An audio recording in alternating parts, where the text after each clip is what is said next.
नमस्कार, मैं हूं अनुराग चड्ढा। इनसाइड विद अनुराग में आपका स्वागत है। दोस्तों, उत्तर प्रदेश भाजपा ने अपने नए चौधरी की तैनाती करके पुराने चौधरी की विदाई कर दी है।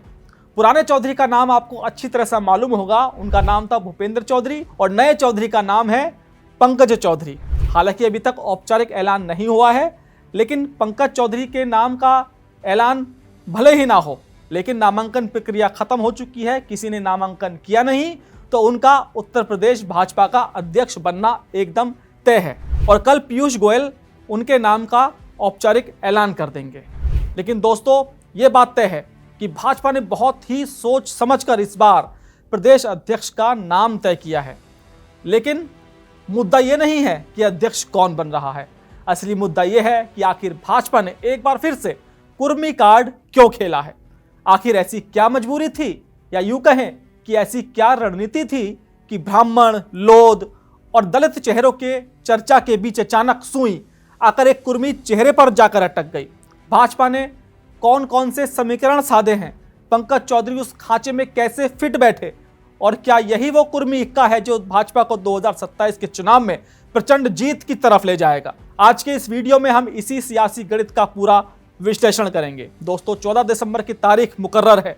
कल यूपी बीजेपी को नया बॉस मिल जाएगा। हालांकि आज ही मिल चुका है। नामांकन की प्रक्रिया खत्म हो चुकी है। नामांकन से पहले रेस में कई घोड़े दौड़ रहे थे, बीएल वर्मा, धर्मपाल सिंह, हरीश द्विवेदी, गोविंद शुक्ला। लेकिन रेस के आखिरी लैप में जो घोड़ा सबसे आगे निकल गया है वो है केंद्रीय वित्त राज्य मंत्री पंकज चौधरी। और सबसे बड़ा सवाल यही है कि आखिर पंकज चौधरी ही क्यों, और आखिर कुर्मी ही क्यों। इसे समझने के लिए हमें थोड़ा पीछे चलना होगा 2024 के लोकसभा चुनाव के नतीजों की तरफ। दोस्तों, 2024 के चुनाव में भाजपा ने उत्तर प्रदेश में एक बड़ा झटका महसूस किया था। झटका क्या साहब, वो तो एक भूकंप था। समाजवादी पार्टी के पीडीए फॉर्मूले का सफल होना। अखिलेश यादव की पीडीए रणनीति ने भाजपा के उस अजय वोट बैंक में सेंध लगा दी थी जिसे भाजपा 2014 से अपना मानकर चल रही थी। अगर हम आंकड़ों को देखें तो 2024 के लोकसभा चुनाव में यूपी से कुल 11 कुर्मी सांसद चुनकर संसद में पहुंचे। और गौर करने वाली बात यह है कि इसमें सबसे ज्यादा यानी कि 7 कुर्मी सांसद समाजवादी पार्टी के टिकट पर जीते थे। भाजपा के टिकट पर सिर्फ 3 कुर्मी उम्मीदवार जीत पाए। यहां तक कि भाजपा की सहयोगी अपना दल की अनुप्रिया पटेल बमुश्किल अपनी सीट बचा पाई। ये भाजपा के लिए खतरे की घंटी थी। ये साफ संकेत था कि कुर्मी वोटर जो 2014 से 2022 तक भाजपा का साइलेंट वोटर बना हुआ था, वो अब छिटक रहा है। यही वजह है कि मिशन 2027 को देखते हुए भाजपा को अपनी रणनीति बदलनी पड़ी। भाजपा समझ गई कि अगर 2027 में हैट्रिक लगानी है तो ओबीसी वोट बैंक के उस हिस्से को वापस लाना होगा जो स्विंग कर गया है। और यूपी में यादवों के बाद अगर कोई ओबीसी जाति सबसे ज्यादा प्रभाव रखती है तो वो है कुर्मी वोटर। आबादी के लिहाज से देखें तो यूपी में कुर्मी वोटर करीब 6 से 10% के बीच माने जाते हैं। सुनने में यह आंकड़ा छोटा लग सकता है, लेकिन इसका सियासी प्रभाव बहुत बड़ा है। यूपी की 403 विधानसभा सीटों में से 40 से 50 सीटें ऐसी हैं जहां कुर्मी वोटर सीधे तौर पर हार और जीत तय करते हैं। और जरा इस ज्योग्राफिकल और कास्ट केमिस्ट्री की गहराई को समझते हैं। पंकज चौधरी जिस समाज से आते हैं उसका विस्तार पूरे उत्तर प्रदेश में है। यह केवल एक क्षेत्र तक सीमित नहीं है, पूर्वांचल से लेकर बुंदेलखंड और रुहेलखंड तक इसका असर है। अगर हम जिलों की बात करें तो मिर्जापुर, सोनभद्र, बरेली, उन्नाव, जालौन, फतेहपुर, प्रतापगढ़, कौशाम्बी, प्रयागराज, सीतापुर, बहराइच और श्रावस्ती, इन सभी जिलों में कुर्मी वोटर हार और जीत तय करता है। अगर पश्चिमी यूपी को छोड़ दे तो लगभग हर बड़े रीजन में कुर्मी निर्णायक हैं। भाजपा का इंटरनल सर्वे ये मानता है कि अगर कुर्मी प्रदेश अध्यक्ष बनता है तो इसका संदेश बुंदेलखंड से लेकर तराई की बेल्ट तक एक साथ जाएगा। यह वो वोटर है जो पारंपरिक रूप से खेती किसानी से जुड़ा है और राजनीतिक रूप से बेहद जागरूक माना जाता है। 2014 में जब नरेंद्र मोदी का उदय हुआ तो कुर्मी समाज ने एक मुश्त होकर भाजपा का दामन थाम लिया था, जिसे अब भाजपा पंकज चौधरी के जरिए वापस साधना चाहती है। अब सवाल उठता है कि कुर्मी चेहरे तो और भी थे, फिर पंकज चौधरी ही क्यों? स्वतंत्र देव सिंह भी तो कुर्मी थे, उन्हें हटाकर भूपेंद्र चौधरी को लाया गया और अब फिर कुर्मी की वापसी। दोस्तों, पंकज चौधरी का चयन सिर्फ उनकी जाति की वजह से नहीं हुआ, बल्कि बताया जा रहा है कि उनके कद और क्लीन इमेज की वजह से भी उनका नाम सबसे आगे आया। वो कोई पैराशूट कैंडिडेट नहीं है। पंकज चौधरी महाराजगंज लोकसभा सीट से 7 बार के सांसद हैं। 7 बार चुनाव जीतना, वो भी एक ही क्षेत्र से, कोई मामूली बात नहीं है। यह बताता है कि उनकी जड़ें कितनी गहरी हैं। इसके साथ ही भाजपा संगठन के भीतर अभी जो सबसे बड़ी शिकायत कार्यकर्ताओं की आ रही थी वो ये थी कि हमारी सुनी नहीं जा रही। सरकार और संगठन के बीच में एक गैप आ गया था। पंकज चौधरी की छवि एक ऐसे नेता की है जो एक्सेसिबल है। वो कार्यकर्ताओं से मिलते हैं, उनकी बात सुनते हैं।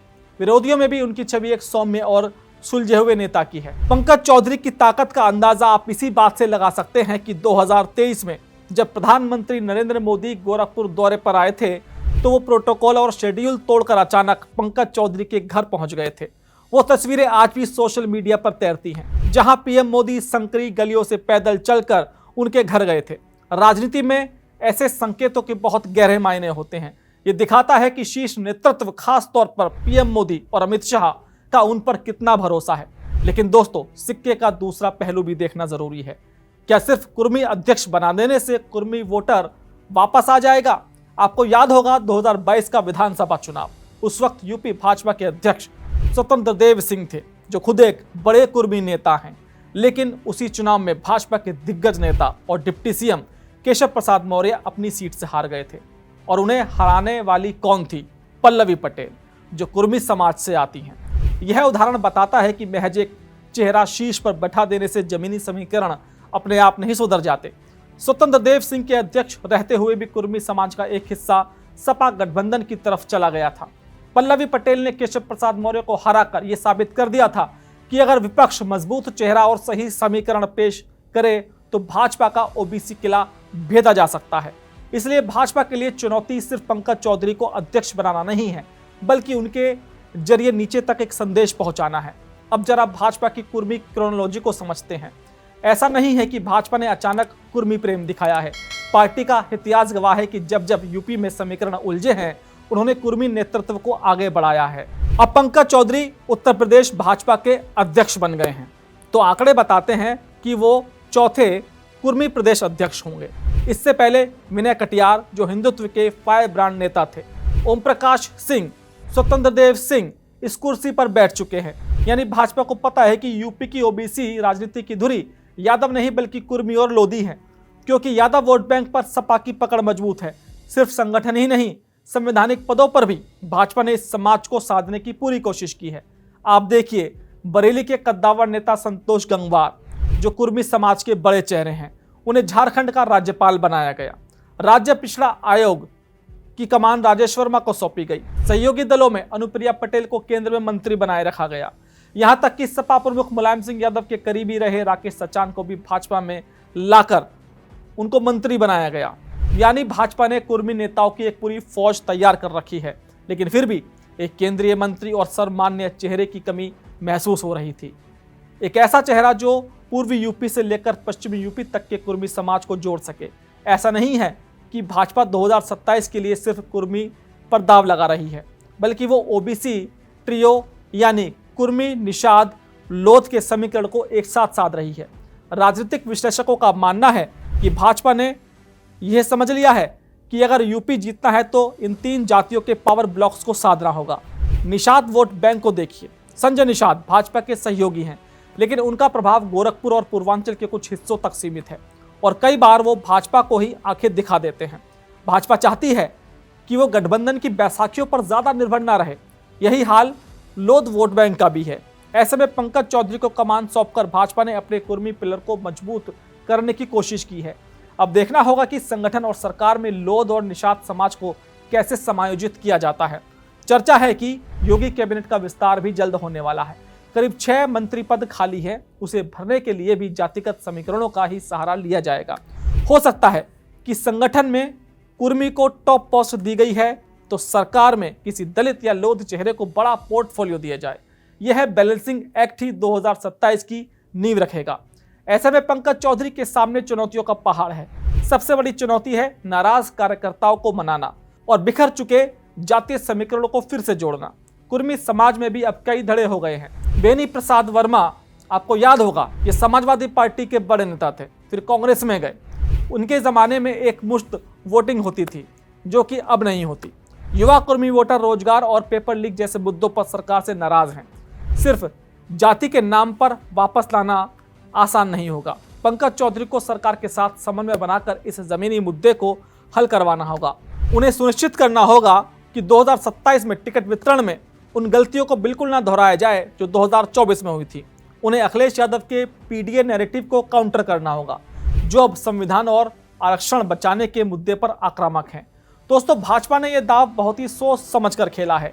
पंकज चौधरी का नाम आगे करके उन्होंने एक तीर से कई निशाने साधे हैं। कुर्मी वोट बैंक को साधना, कार्यकर्ताओं को एक सहज नेता देना है, पूर्वी यूपी के किले को मजबूत करना और 2027 के लिए एक ठोस ओबीसी चेहरा पेश करना। लेकिन राजनीति में 2 और 2 4 हमेशा नहीं होते। क्या पंकज चौधरी कुर्मी समाज को एकमुश्त भाजपा के पाले में ला पाएंगे? क्या वो सपा की पैठ को कमजोर कर पाएंगे? और सबसे बड़ा सवाल, क्या वो संगठन में वो ऊर्जा भर पाएंगे जिसकी दरकार मिशन 2027 के लिए है? फैसला यानी 14 दिसंबर को हो जाएगा, लेकिन इसका असर आने वाले कई सालों तक यूपी की राजनीति में देखने को मिलेगा। दोस्तों, मेरा ये विश्लेषण आपको कैसा लगा कमेंट बॉक्स में जरूर लिखकर बताइएगा। साथ ही साथ मेरे चैनल को सब्सक्राइब करना बिल्कुल मत भूलिएगा। तो दोस्तों, आपसे मुलाकात होगी किसी दूसरी खबर के साथ। नमस्कार।